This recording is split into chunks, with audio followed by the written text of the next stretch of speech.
voulons ajouter juste un petit rien. Déjà, Frère Roger l'a répété. Dans 1 Jean chapitre 4, le verset 16 dit Dieu est amour. Alors, Dieu nous a instruits sur l'amour. Ces choses doivent être une réalité dans notre vie. Dans Marc 12, le Seigneur dit ceci. Marc 12, le verset 20. Nous pouvons même commencer à partir du verset 28. Un des scribes qui les avait entendus discuter, sachant que Jésus avait bien répondu aux Sadducéens, s'approcha et lui demanda quel est le premier de tous les commandements. Jésus répondit, voici le premier. Écoute Israël, le Seigneur notre Dieu est l'unique Seigneur. C'est vrai, nous pouvons le savoir, nous pouvons connaître qu'il est l'unique Seigneur. Mais le verset 30, nous devons aussi le vivre. Tu aimeras le Seigneur, ton Dieu, de tout ton cœur, de toute ton âme, de toute ta pensée et de toute ta force. Ça c'est Dieu. Pour aller dans l'enlèvement, il faut accomplir la volonté de Dieu. C'est Hébreux 10 que nous avons lu, que nous avons entendu. Le verset 31 maintenant. Voici le second. Tu aimeras ton prochain. Alléluia. Moi je vois Roger, c'est mon prochain. Zacharie là, c'est mon prochain. Ma soeur, c'est ma prochaine. Amen. Ton prochain est là avec toi. Tu aimeras ton prochain. Comment tu peux dire j'aime Dieu? Mais le même Dieu qui a dit tu l'aimeras, tu aimeras aussi ton prochain. Tu aimes Dieu, tu n'aimes pas ton prochain. Donc que Dieu nous aide à vivre chaque parole qui est sortie de sa bouche. Tu aimeras ton prochain comme toi-même. Écoutez, il n'y a pas d'autre commandement plus grand que ceux-là. Ça c'est oui et amen. Le scribe lui dit, bien maître, tu as dit avec vérité que Dieu est unique et qu'il n'y en a point d'autre que lui, que l'aimer de tout son cœur et de toute sa pensée, de toute son âme et de toute sa force, et aimer son prochain comme soi-même, c'est plus que tous les holocaustes et tous les sacrifices. Lui ajoute encore quelque chose. Tu peux apporter des dîmes, tu peux offrir des vaches, tu peux donner même des maisons, mais si l'amour pour Dieu, l'amour pour le prochain n'est pas là. Non. Dieu dit, ce scribe a dit, c'est plus que tous les sacrifices que nous pouvons donner. Qui peut dire amen? Que Dieu nous bénisse. Alors qu'est-ce que le Seigneur lui a répondu? Et Jésus, voyant qu'il avait répondu avec intelligence, que Dieu nous aide aussi à répondre avec intelligence, lui dit, tu n'es pas loin du royaume de Dieu. Et personne n'osa plus lui proposer encore des questions. Amen. Vous connaissez ce qui est écrit dans 1 Corinthiens 13.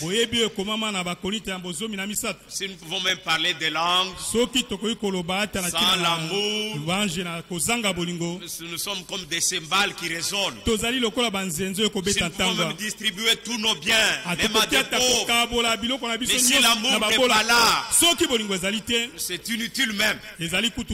Amen. Il commence à décrire maintenant l'amour. L'amour, il est patient. L'amour n'est pas malhonnête. L'amour est ceci là. 1 Corinthiens 13 là. Et vers le verset 13, il dit, il y a trois choses. La foi, l'espérance et l'amour. Mais la plus grande de toutes ces choses-là, c'est l'amour. Vraiment l'amour de Dieu. C'est pourquoi il nous exhorte encore ici, dans Romains, je crois, chapitre 12, l'amour que nous devons avoir pour Dieu, l'amour que nous devons avoir les uns pour les autres. Voilà, Dieu veut comment ça doit être. Le verset 9, que l'amour soit sans hypocrisie. Disons encore Amen. Ayez le mal en horreur. Attachez-vous fortement au bien. Par amour fraternel, soyez pleins d'affection les uns pour les autres. Par honneur, usez de prévenance réciproque. Que Dieu nous aide. Amen. Le jeudi, l'Esprit de Dieu nous avait donné une prédication pour notre préparation. Que ferons-nous de Jésus qu'on appelle Christ? Et nous pouvons dire, nous avons Jésus entre nos mains. Qu'est-ce que nous faisons de lui? Même hier soir, c'est la deuxième partie de la même prédication. Pour ça, nous voulons lire Marc. Marc chapitre 3. Quelques paroles seulement. Marc chapitre 3e. Le premier verset. Jésus entra de nouveau dans la synagogue. Il s'y trouvait un homme qui avait la main sèche. Ils observaient Jésus pour voir s'il le guérirait le jour du sabbat. C'était afin de pouvoir l'accuser. D'abord dans Matthieu 27 que nous avions lu le jeudi, ces gens-là, ils ont accepté que Barabbas, qui était un pécheur, un brigand, soit relâché et que l'on crucifie Jésus. Mes frères bien-aimés, Jésus aujourd'hui est la parole. Qu'est-ce que nous aussi nous faisons de lui? Si nous étions de ce temps-là, aurions-nous aimé avoir Jésus ou aimé avoir Barabbas? Mais maintenant, aujourd'hui encore, la suite de cette prédication-là, regardez encore ces gens ici, ils cherchent à accuser leur Seigneur. Quel mal voyez-vous dans la parole de Dieu? Toute la parole que Dieu nous donne, quel mal y a-t-il dans ça? Les gens qui cherchent à accuser leur Seigneur, à le traduire devant la justice, à l'amener devant le tribunal. Maintenant écoutez le verset 3e. Et Jésus dit à l'homme qui avait la main sèche, Lève-toi là au milieu. Puis il leur dit, est-il permis le jour de sabbat de faire du bien ou de faire du mal, de sauver une personne ou de la tuer? Mais tous gardèrent silence. Alors promenant le regard sur eux avec indignation, et en même temps il s'est mis en colère de leur endurcissement de cœur. Alléluia. L'homme de Dieu disait, ceux qui viennent au Seigneur, tous ne viennent pas pour croire. Mais nous voulons que tous ceux qui viennent ici, ils viennent pour croire, pour expérimenter Dieu, pour se préparer, pas pour chercher à accuser Dieu. Alléluia. Maintenant, le Seigneur, les voyant, les connaissant, il les a regardés avec indignation et avec colère.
Seulement venu pour croire, pour être sauvé, pour être guéri de ces deux groupes. Par la grâce de Dieu.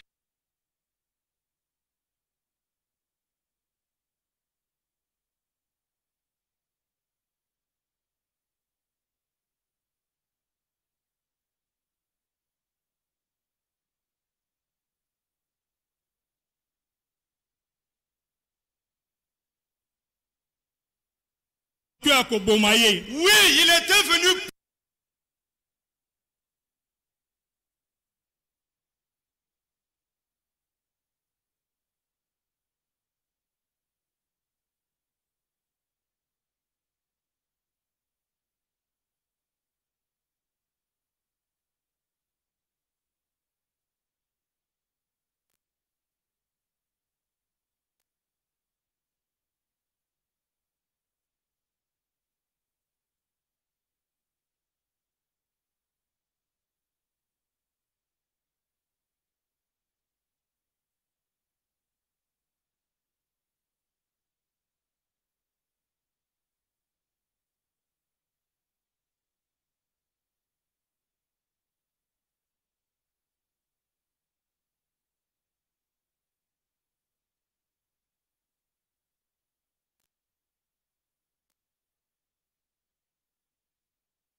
en train de parler.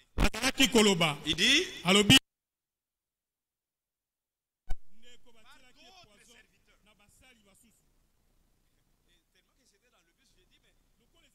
est-ce que ça, c'est ça le message que Branham a amené? Est-ce qu'on peut entendre des choses comme ça pour les gens qui attendent le retour du Seigneur? Parler de la haine, de l'empoisonnement, c'est une honte. C'est une honte. Seulement nous sommes infiltrés. Nous sommes infiltrés. Les vrais croyants sont infiltrés. N'est-ce pas? Les vrais croyants se connaissent. L'Esprit de Dieu rend témoignage à notre esprit que nous sommes enfants de Dieu. Et étant enfants de Dieu, nous sommes conduits par l'Esprit de Dieu. Nous ne pouvons jamais penser à ça. D'ailleurs, je vais vous lire quelque chose que frère va me dire. Frère bien-aimé, nous, même si on nous gifle sur la droite, que Dieu nous aide à tendre aussi la joue gauche. Qu'il le fasse. Parce que nous savons que bientôt nous allons quitter ce monde. C'est une réalité. L'homme de Dieu l'a dit dans la prédication. Le retour du Seigneur est vraiment à la porte. Alléluia. Si l'on forme des complots, cela ne viendra pas de moi. Quiconque se liguera contre toi tombera sous ton pouvoir. Même si les sorciers se rassemblaient au nombre qu'ils peuvent être, toi tu as un seul nom, le nom qui est au-dessus de tout nom, le nom de Jésus-Christ. Ah, frère, Dieu est merveilleux.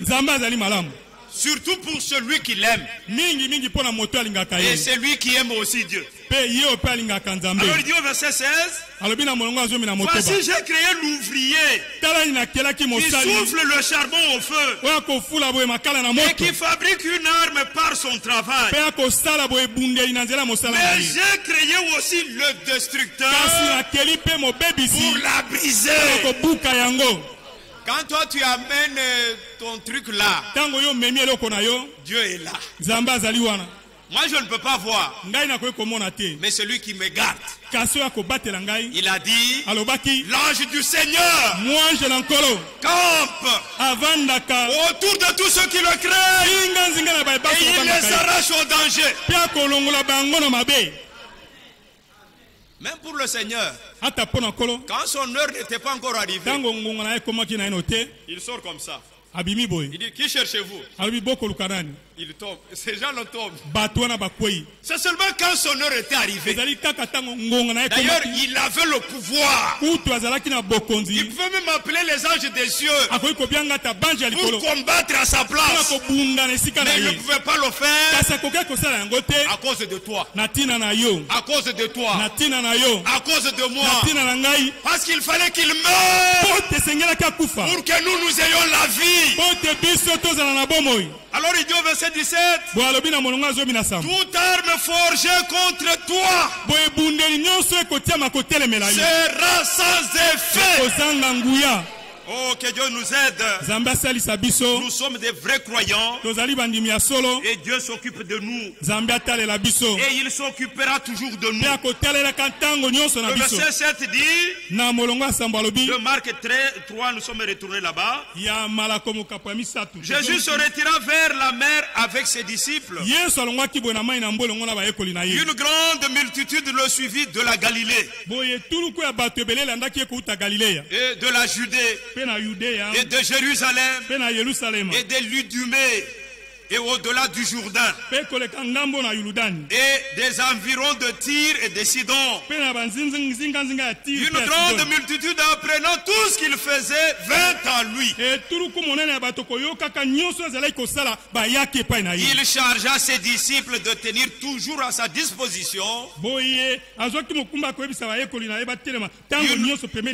une petite barque, afin de ne pas être pressé par la foule. Maintenant écoutez le verset 10. Car comme il guérissait beaucoup de gens, voyez-vous qu'il le faisait? Aujourd'hui c'est notre tour. Comme il guérissait beaucoup de gens, et ce matin il nous guérisse aussi. Il est le même. Comme il guérissait beaucoup de gens, tous ceux qui avaient des maladies se jetaient sur lui. Jetons-nous sur lui. Il se jetait sur lui pour le toucher. Les esprits impurs, quand ils le voyaient, se prosternaient devant lui et s'écriaient: tu es le Fils de Dieu. Alléluia. Il y en avait qui venaient pour être guéris, mais d'autres qui n'étaient là à le critiquer. Oh, c'est un fils bâtard. Il est Belzéboul. Il est ceci, il est cela.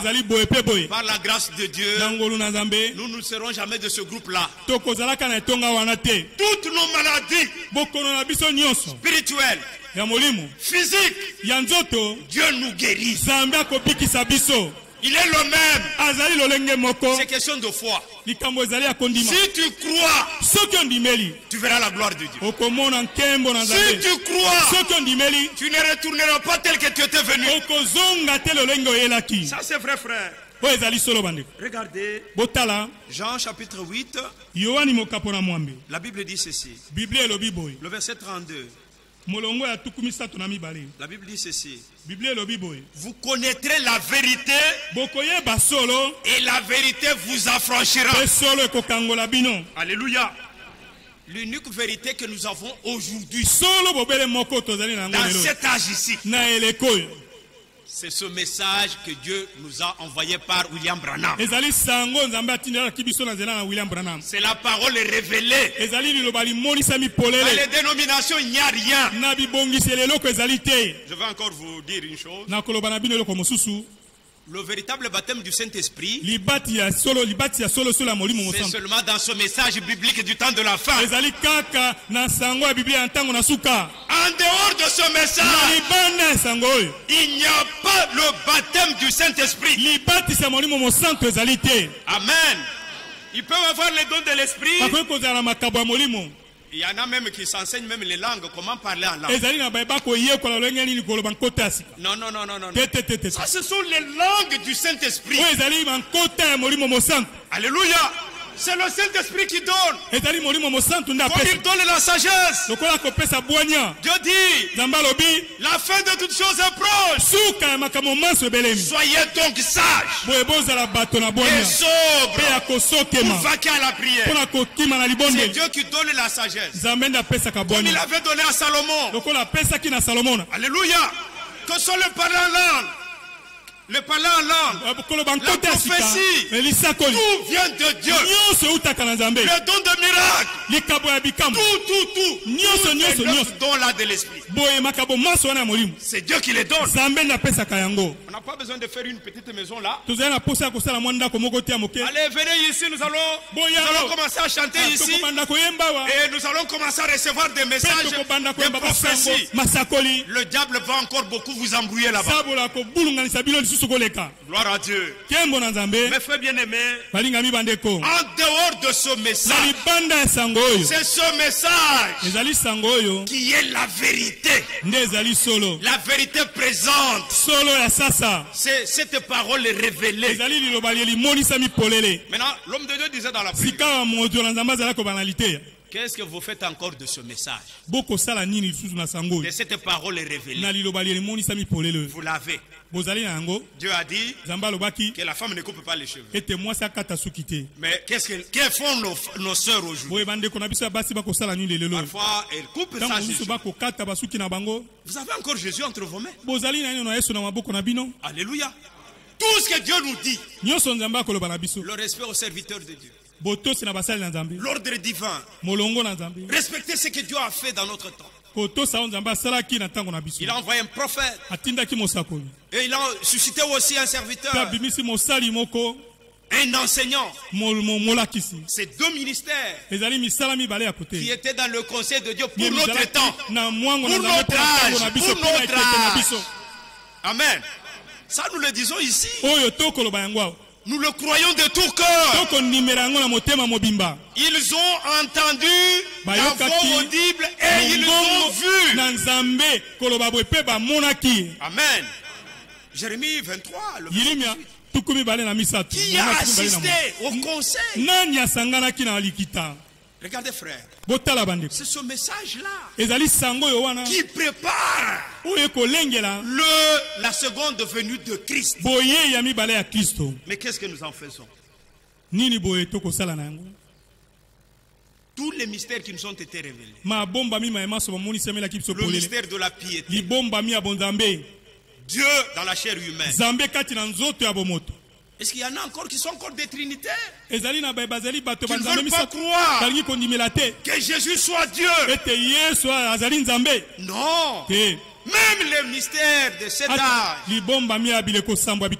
Les 7 messagers. Tout ce que l'Esprit a dit là, c'est la vérité. Amen. Nous ne pouvons pas venir ici pour douter. Tout ce que nous croyons, c'est tout ce qui nous a été révélé dans la parole. Mais il y a aussi ceux qui ont amené de fausses doctrines, de faux enseignements comme l'avant entendu. J'ai vu un homme sur la toile, peut-être que d'autres l'ont vu. Il dit, Frère Branham n'avait pas besoin d'aller avec sa femme pour avoir des enfants. Il parlait seulement hop, concevoir. Et après, m'aide à concevoir. Non, ça ce n'est pas le message. Ça, ce sont des faux enseignements. Alléluia. C'est vous qui avez la vraie parole. C'est vous qui avez la vérité. Tenez à cette vérité. Le Seigneur bientôt va revenir. Et vous serez récompensés. Vous savez, dans Jean 18, le Seigneur dit à Pilate, je suis venu pour rendre témoignage à la vérité. Nous ne rendons pas témoignage aux mensonges. Comme ceux qui ont des doctrines de polygamie. Ou même de manger et de boire. Tous ces faux enseignements-là, ça doit être loin de l'église. Pas n'importe quelle église, mais l'église épouse. L'épouse doit sortir de l'église. Que Dieu soit loué et que Dieu nous bénisse tous. Mes frères bien-aimés, regardez. Lisons quelque chose, on doit terminer. Dans 2 Rois chapitre 4. Que Dieu nous aide. Dans 2 Rois chapitre 4. Le premier verset. Une femme d'entre les femmes des fils des prophètes cria à Élisée.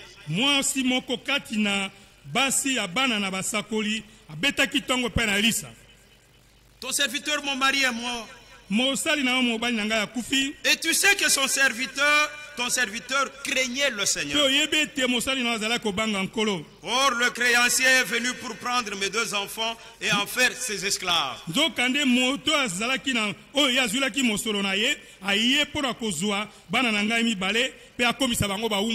Élisée lui dit, que puis-je faire pour toi? Alléluia. Cette femme avait des dettes à payer. Une dette que son mari avait contractée. Mais son mari est mort. Il est resté, le créancier ne la laissait pas libre. Comme tu n'as pas l'argent, mais comme tu ne veux pas me payer, je dois prendre tes 2 fils que tu as. Et cette femme est allée voir le serviteur de Dieu. Élisée lui dit, que puis-je faire pour toi? Comme le Seigneur avait demandé à Bartimée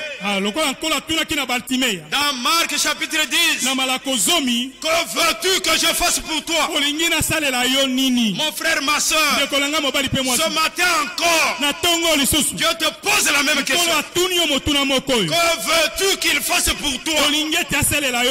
Quel problème as-tu dans le domaine spirituel, matériel, physique, financier, même pour les enfants, pour le mariage, pour n'importe quoi, même pour le travail? Dieu te demande, quel est ton problème? Que veux-tu que je fasse pour toi? Dis-moi, qu'as-tu à la maison? Mes frères, quand nous voulons parler à Dieu, disons-lui la vérité. Disons-lui ce que nous sommes. Même nos faiblesses, montrons à Dieu. La Bible dit, celui qui cache ses transgressions, il ne prospérera point.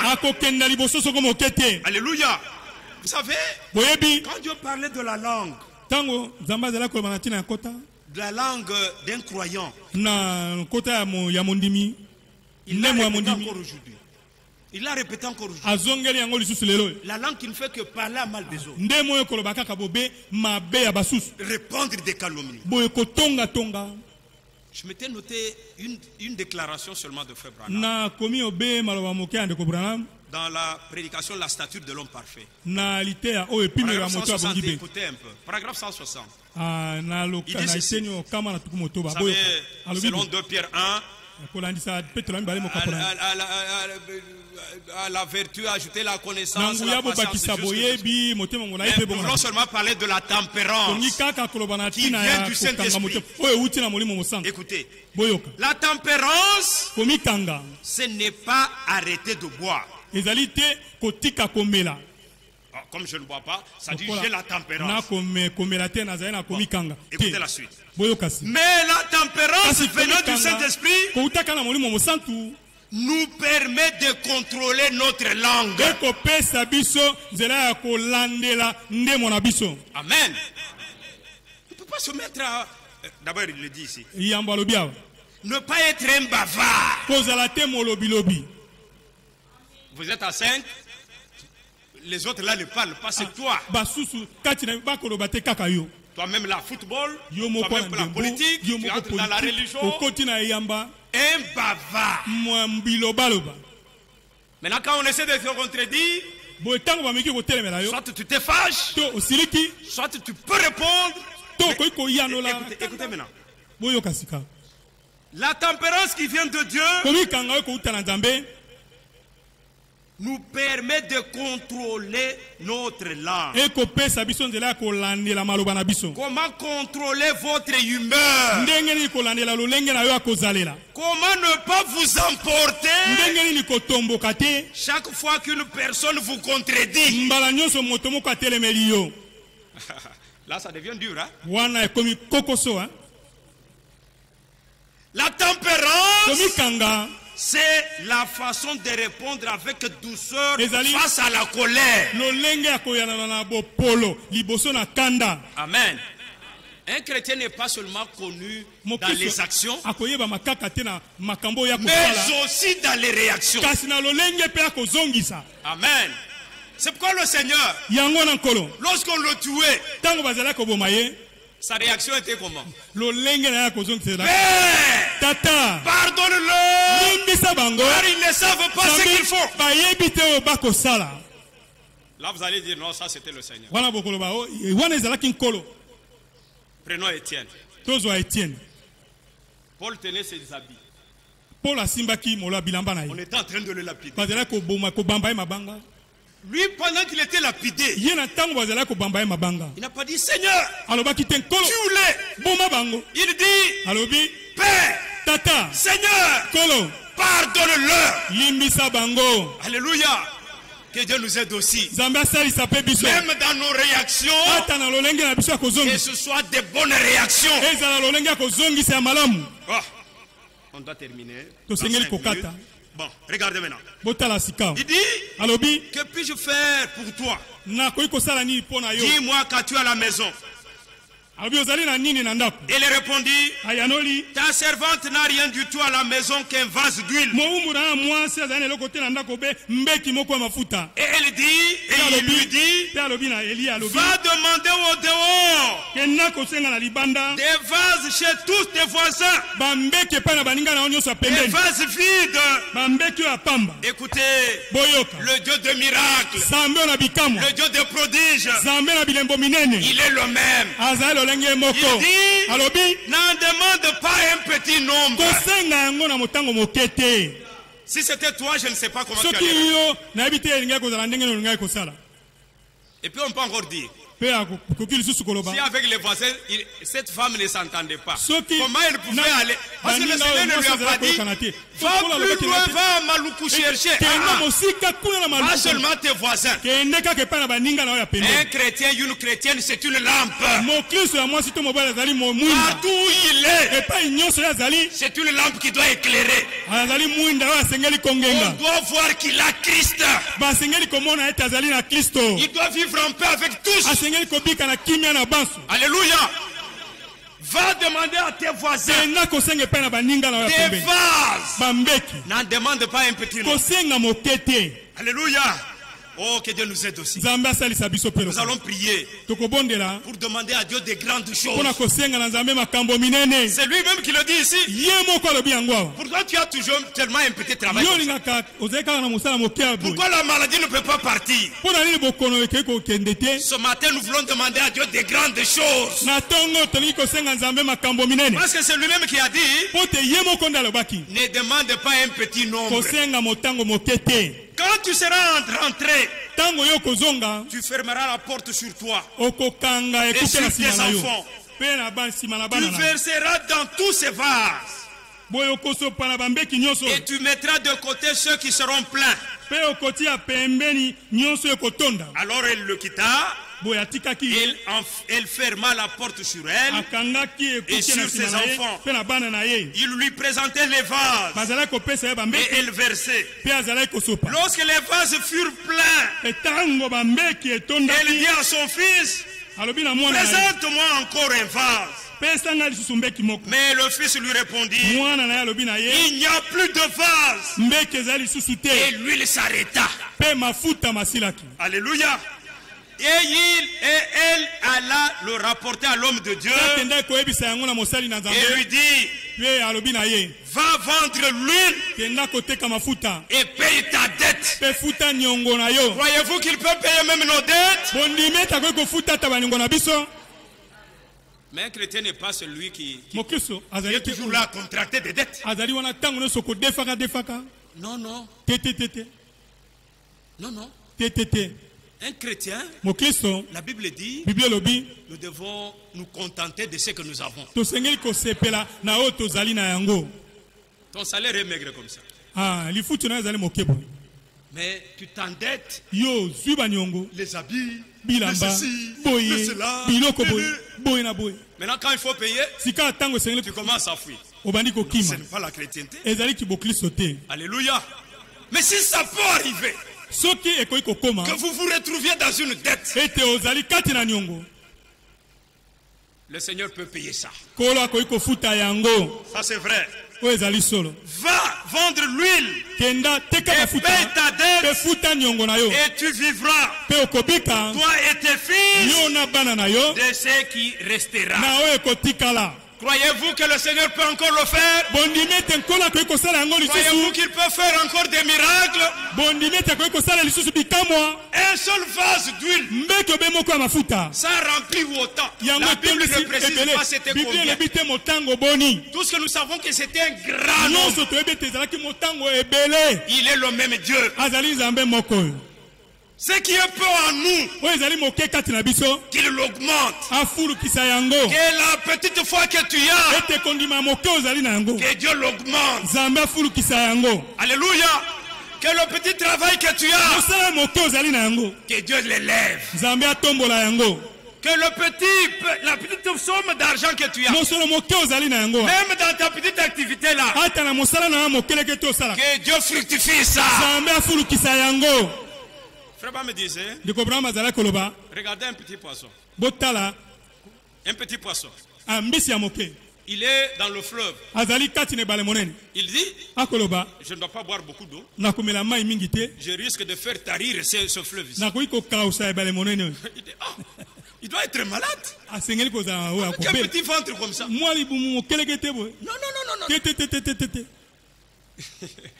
L'eau, les eaux de fleuve, elles sont abondantes. Un autre exemple, il dit, un rat peut être sur un grenier. Avec des tonnes et des tonnes de maïs là-bas.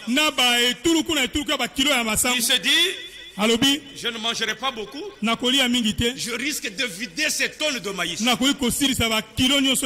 Frère, tout ce que nous pouvons demander à Dieu, c'est comme si nous n'avons encore rien demandé. Les cieux des cieux ne peuvent le contenir. Il est très grand. Il peut tout nous donner. Au-delà même de tout ce que nous pouvons lui demander. Croyez-vous cela? Dieu peut le faire. Il peut changer même ses chaises en plastique pour avoir de bonnes chaises. Dieu est capable. C'est un Dieu fidèle. C'est un Dieu de miracles. C'est un Dieu de prodiges. Il l'a fait à cette veuve. Il veut encore le faire pour nous ce matin. Qu'est-ce dont tu as besoin? Que veux-tu que le Seigneur te donne? Lève-nous. Nous allons lui demander. Que veux-tu qu'il te donne? Tout ce que tu veux, c'est un Dieu qui entend les prières et qui peut tout nous donner. Tout est possible à celui qui croit. Que Dieu vous bénisse richement. Nous chantons ça et nous allons adorer. Le 28.